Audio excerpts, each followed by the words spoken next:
আজকে ছিল জামাই ষষ্ঠী। আর দেখো জামাই ষষ্ঠীর দিন সকাল সকাল কি খাবার বসিয়েছি, সেটা হচ্ছে ক্রাউনের চালের খিচুড়ি মুগের ডাল দিয়ে।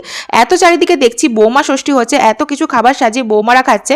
আর আমাদের কিন্তু বৌমা ষষ্ঠী কি মেয়ে ষষ্ঠী, কোনো ষষ্ঠী করা যাবে না। সেগুলো দেখি আর ভাবি আমাদের আর হচ্ছে না এগুলো।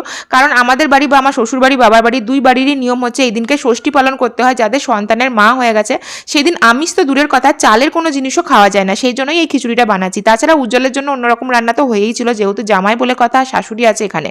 আর তারপরে মা বানিয়েছিল যে পায়েস, সিমাইয়ের পায়েস, চালের পায়েস বানায়নি, যেহেতু বললাম চাল খেতে পারবো না। তোজোকে স্কুলে পৌঁছে দিয়ে আমরা গেছিলাম মিষ্টির দোকানে, সেখান থেকে মিষ্টি কিনলাম। আর এদিকে এসে দেখি মায়ের স্নান টান কমপ্লিট হয়ে গেছে, এখানে সুতোগুলো তৈরি করে নিয়েছিল। আর যা কিছু নিয়ম এখানে পালন করা সম্ভব হয়েছিল সেই নিয়মগুলি আমরা পালন করেছিলাম, যেহেতু বাড়ি থেকে অনেকটা দূরে আছি। আমারও স্নান হয়ে গেছিলো। আর জামাই ষষ্ঠীর গিফট থেকে কিন্তু মেয়ে জামাই কেউই বাদ যায়নি। তারপর তোজো এলো স্কুল থেকে, তোজোকে স্নান টান করিয়ে নিয়ে আসন পেতে বসালাম ষষ্ঠী দেওয়ার জন্য। আর তার সাথে দিলাম আম, লাড্ডু, এই সমস্ত কিছু।